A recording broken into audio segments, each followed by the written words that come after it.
দর্শক, এ বিষয়ে আরো খবর জানাবো আপনাদের। নওগাঁ এবং মাদারীপুর থেকে যুক্ত হচ্ছেন আমাদের সহকর্মীরা। শুরুতেই নওগাঁর খবর জানবো সহকর্মী হারুন রশিদের কাছ থেকে। হারুন, শিক্ষকদের এই কর্মসূচি আসলে অভিভাবকরা কিভাবে দেখছেন? নিশ্চয়ই তাই, অভিভাবকরা তো মোটেও এটি ভালোভাবে নিচ্ছেন না।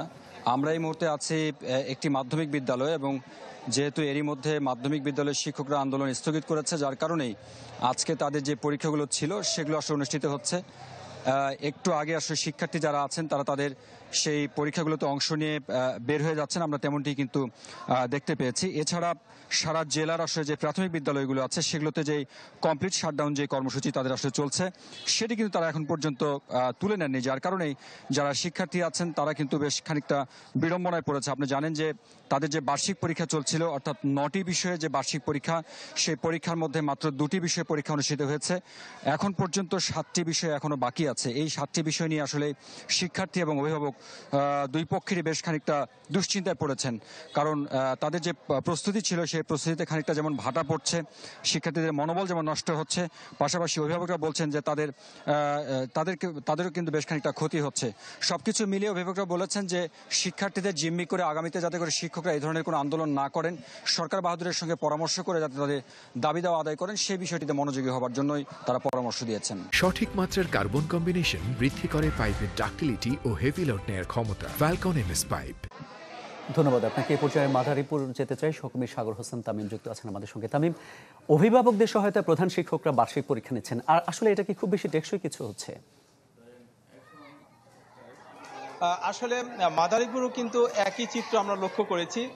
গত 27 নভেম্বর থেকে মাদারীপুরের যে প্রাথমিক বিদ্যালয়গুলো রয়েছে এখানে কিন্তু আমরা লক্ষ্য করেছি যে প্রায় প্রতিটি বিদ্যালয়ে কিন্তু শিক্ষার্থীরা আসছে, অনেক অভিভাবক আসছে, কিন্তু যে শিক্ষার্থীর যে কার্যক্রম সেটা আমরা লক্ষ্য করছি না।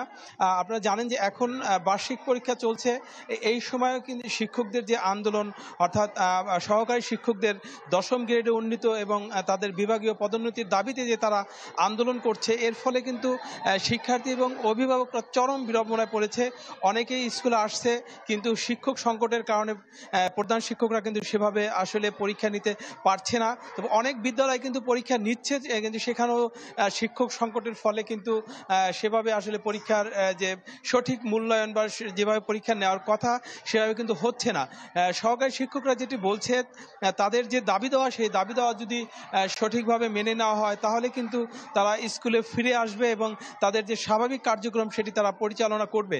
কিন্তু যেহেতু এখন পর্যন্ত সরকারের পক্ষ থেকে কোনো ধরনের আশ্বাস তাদেরকে দেওয়া হয়নি, যার ফলে কিন্তু তারা অনেকেই বিদ্যালয়ে আসছে না এবং এই বিদ্যালয়ের যে বার্ষিক পরীক্ষা সহ অন্যান্য কার্যক্রম সেটিতে তারা অংশগ্রহণ করছে না, তার ফলে কিন্তু অভিভাবক এবং শিক্ষার্থীরা উদ্বিগ্ন এবং তারা চাচ্ছে খুব শীঘ্রই যেন এর একটা সমাধান হয় এবং এই ডিসেম্বর মাসে যে বার্ষিক পরীক্ষা হয় সেই পরীক্ষাটি যেন স্বাভাবিক পরীক্ষা আসলে হয়, এটি কিন্তু অভিভাবকরা দাবি করেছে এবং প্রধান শিক্ষকরা সেটি সাংবাদিকদেরকে জানিয়েছে। তো এই ছিল আমার কাছে সার্বিক অবস্থা। মামুন, ধন্যবাদ আপনাকে।